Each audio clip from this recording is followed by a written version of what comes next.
यह सवाल हम आपसे पूछने के लिए आए हैं। हम आपसे अपना ये दुख साझा करने के लिए आए हैं कि आप बताइए, ये कहते हैं कि इस देश में पकौड़ा बेचना रोजगार है। अगर पकौड़ा बेचना रोजगार है तो अमित शाह अपने बेटा को पकौड़ा का दुकान खोल करके क्यों नहीं दिखा दिया? अमित शाह अपने बेटा को पकौड़ा का दुकान खोल देता, उसको तो बीसीसीआई का सेक्रेटरी बना दिया है। और हमारा भाई, आपका बच्चा, आपके परिवार के नौजवान ITI किए हैं, पॉलिटेक्निक किए हैं, इंजीनियरिंग किए हैं, MBA किए हैं, मैनेजमेंट किए हैं, उनको कह रहा है पकौड़ा का दुकान खोल लीजिए। अरे साहब, हम मेहनतकश लोग हैं, खून पसीने से अपना पेट पालना जानते हैं। हमारे यहाँ एक कहावत कही जाती है कि कुदरत ने 2 हाथ दिया है और 1 पेट दिया है, 2 हाथ की मेहनत की कमाई से 1 पेट को भर लेंगे, हमारी यह बात कही जाती है।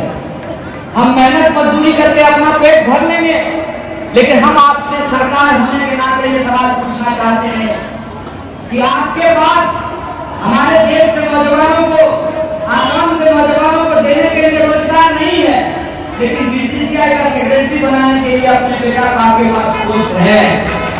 हम कहते हैं कि हमको नौकरी तब मिलेगी जब हम 3 बार कॉम्पिटिशन पास करेंगे। मैं पूछना चाहता हूं कि अमित शाह के बेटा का क्या मेरिट है? उसको बीसीसीआई का सेक्रेटरी कैसे बना दिया गया है? वो SSC का एग्जाम दिया था, UPSC का एग्जाम दिया था, कैसे उसको बीसीसीआई का सेक्रेटरी बना दिया गया? उसका मेरिट यही है ना कि उसका बाप जो है वो करीबार हुआ था गुजरात से, इसीलिए उसको बीसीसीआई का सेक्रेटरी बना दिया गया है। और ये सवाल जब मैं पूछता हूं तो लोग कहते हैं कि आपको डर नहीं लगता। हम बोले डर हमको इसलिए नहीं लगता है कि हम समझते हैं कि वो हमारी जिंदगी अगर देने वाला नहीं है तो हमारी जिंदगी लेने वाला भी नहीं है। ये बात हम उसको बता देना चाहते हैं कि ये देश किसी एक पार्टी की बकौती नहीं है। ये देश 2 लोग मिलकर के बेच नहीं सकते हैं। ये देश, इस देश में रहने वाले 135 करोड़ लोगों का देश है। आपको तय करना है कि आप देश बचाने वालों के साथ खड़ा होना चाहते हैं या देश बेचने वालों के साथ खड़ा होना चाहते हैं। आप मुझे बताइए, अपने आप को मामा कहते हैं, जो मामा कांग्रेस पार्टी का नहीं हुआ वो आसाम का क्या होगा? ये बात मैं आपसे कहना चाहता हूं कि अपनी जिंदगी की बेहतरी के लिए जो एक इंसान जनता से धोखा करे, उससे बड़ा कोई बेईमान नहीं होता है। और इन बेईमानों ने इस देश की सत्ता पर, इस देश की गद्दी पे अपना कब्जा जमा लिया है। इन बेईमानों को हमको हराना होगा और दिल्ली के बॉर्डर पे जो किसान लड़ रहे हैं उन किसानों को हमको जिताना होगा। बताइए, आप किसान के साथ नहीं, बेईमान के साथ हैं? किसान के साथ है ना? किसान के अगर साथ हैं तो मैं आपको बता दूं कि जब कल कड़ाकी ठंड थी, बाहर में 1 डिग्री जब टेम्परेचर हो गया था, तब भी किसान दिल्ली के बॉर्डर पे बैठे हुए थे और सरकार से क्या कह रहे थे? सरकार से कह रहे थे कि साहब, हमको आपकी भलाई नहीं चाहिए, आप हमारी भलाई मत कीजिए, आप हमारी भलाई के नाम पर हमारा जमीन छीन करके आप अपने दोस्तों को कौड़ियों के दाम में बेच देना चाहते हैं। हमको आपकी ये भलाई नहीं चाहिए। तो सरकार ने कहा कि किसानों को कुछ लोग भड़का रहे हैं। अरे भड़काने का काम तो आपके द्वारा खरीदा हुआ मीडिया 24 घंटा करता है। और किसान ऐसे लोग हैं जिनको कोई भड़का नहीं सकता है। जो भड़के हुए बैल को काबू करना जानते हैं वो सरकार के नाम में भी नकेल देना जानते हैं। ये बात आप जान लीजिए। आप जान लीजिए कि देश की जनता धीरे धीरे इस साजिश को समझने लगी है। देश की जनता ये समझने लगी है कि गांधी ने इस देश को अंग्रेजों से कैसे आजाद कराया। गांधी ने अपने सीने पे गोली खा करके बुलेट को हरा दिया और बैलेट को जिता दिया। और उस बैलेट की ताकत ये है कि इस देश में रहने वाला, चाहे टीका लगाने वाला हो या टोपी पहनने वाला हो, चाहे मंदिर जाने वाला हो या मस्जिद जाने वाला हो, चाहे महिला हो या पुरुष हो, चाहे लड़का हो या लड़की हो, चाहे हेलीकॉप्टर पे घूमने वाला हो या ट्रैक्टर पे घूमने वाला हो, सबका वोट बराबर है। यह तो हमारा बराबरी का अधिकार है। इस बराबरी के अधिकार को हमको बचाना पड़ेगा। और हर 5 साल में हमको एक बार मौका मिलता है, हमको एक बार मौका मिलता है कि बेईमानों से हम अपना हिसाब किताब चुकता कर सकें। एक पत्रकार ने हमको पूछा कि आसाम में क्या होगा। हमने कहा कि आसाम में क्या होगा ये कहने वाले हम कौन होते हैं। आसाम में वही होगा जो आसाम की जनता तय करेगी, आसाम में वही होगा। और आप बताइए कि आपने क्या तय किया है। आपको कैसी सरकार चाहिए? आपको ऐसी सरकार चाहिए जो आपको जात और धर्म के नाम पर लड़ाए, और आप जब जात और धर्म के नाम पे लड़ते हैं तो इसी बीच में रेलवे को बेच दिया जाए, इसी बीच में पेपर मिल को बंद कर दिया जाए, इसी बीच में सरकारी संस्थानों को बेच दिया जाए, LIC को बेच दिया जाए, BSNL को बेच दिया जाए। आपको कैसी सरकार चाहिए, इस बात को आपको तय करना पड़ेगा। आपको तय करना पड़ेगा कि राष्ट्रवाद के नाम पे जो लोग राष्ट्रीय संपत्तियों को बेच रहे हैं, तो राष्ट्रीय संपत्तियों को बचाने के लिए, अपने बच्चों की नौकरी के लिए और अपने आने वाली पीढ़ियों के लिए आपको नफरत को हराना पड़ेगा। बोलिए, आपको नफरत को हराएंगे नहीं हराएंगे? मोहब्बत को जिलाएंगे नहीं जिलाएंगे? अगर आप मोहब्बत में भरोसा करने वाले लोग हैं तो मैं गांधी की वो लाइन आपको याद दिलाना चाहता हूँ। गांधी कहते थे, रघुपति राघव राजा राम, पतित पावन सीता राम, ईश्वर अल्लाह तेरो नाम, सबको सम्मति दे भगवान।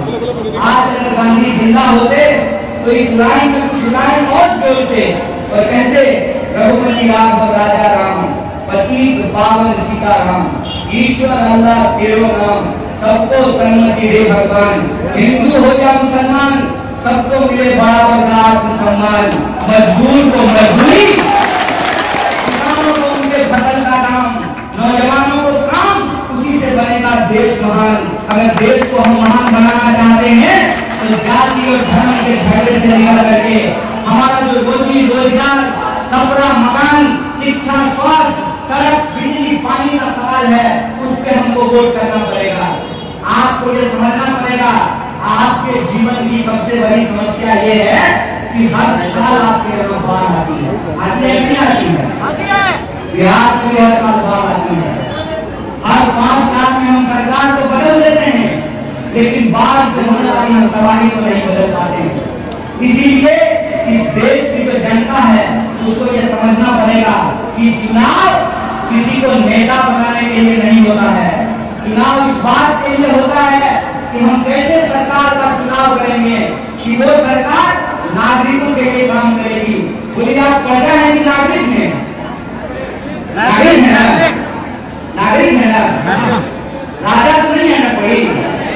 अगर राजा कोई नहीं है तो प्रधानमंत्री से हम सवाल पूछ सकते हैं, और सवाल पूछने के चलते अगर वो नौजवानों को जेल में डालेंगे तो उनको एक बात हम कह देना चाहते हैं कि ये धरती बुद्ध की धरती है, इसे सत्य और अहिंसा का ज्ञान दिया गया है।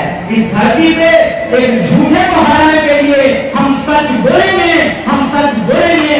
आपको जेल में डालना है तो डाल दीजिए, आपके जेल से हम करने वाले नहीं है। इसीलिए हम कहते हैं कि जब तक जेल में चना रहेगा, आना जाना लगा रहेगा। इस सरकार से हम हटाने वाले नहीं है। इस लड़ाई में आपका और हमारा जो मुद्दा है वो एक है, और वो मुद्दा ये है कि इस देश को हमको बचाना है, आसाम को हमको बेहतर बनाना है, रोजी रोजगार के लिए, सबके आत्म सम्मान के लिए, बेहतर आसाम के लिए हमको मिलकर के काम करना है। इसी आशा और विश्वास के साथ कि हम मिलकर के करेंगे और इस लड़ाई को हम जरूर जीतेंगे। बोलिए, जीतेंगे नहीं जीतेंगे? खाली हाथ उठाने से नहीं जीतेंगे। भाषण सुन करके चले जाएंगे, उससे नहीं जीतेंगे। रास्ता में लड़का लोग जो है बड़ा सेल्फी खिंचा रहा था, तो हम बोले सेल्फी तक तो बात ठीक है, लेकिन अगर वोटिंग से पहले बूथ कमेटी का निर्माण नहीं होगा, अगर यही नौजवान अपने इलाके के बूथ पे जाकर के नौजवानों को इकट्ठा करके बूथ कमेटी नहीं बनाएंगे, घर घर जाकर के वोटर लिस्ट लेकर के ये चेक नहीं करेंगे कि कितने वोटर इस घर में हैं, कौन वोटर यहाँ है। और कह रहे थे मुनी मोहम्मद साहब की उनके यहाँ के बच्चे केरला में काम करने के लिए जाते हैं, तो कौन वोटर यहाँ है और कौन वोटर बाहर चला गया है उसको फोन करके बुलाना पड़ेगा। लोग व्यू मनाने के लिए आते हैं ना, ईद मनाने के लिए आते हैं ना, होली मनाने के लिए आते हैं ना। लोकतंत्र में चुनाव भी एक महापर्व है। एक एक अपने परिवार के सदस्यों को फोन कीजिए और उनको कहिए कि आओ इस बार महाजोत को वोट करो, क्योंकि ये आसाम को बचाने का सवाल है। और इस तरीके से एक एक वोटर को जब आप घर से निकाल करके बाहर लाएंगे, कहते हैं ना बूंद बूंद से घड़ा भरता है, बूंद बूंद से अगर घड़ा भरता है तो बूंद बूंद से घड़ा खाली भी हो सकता है।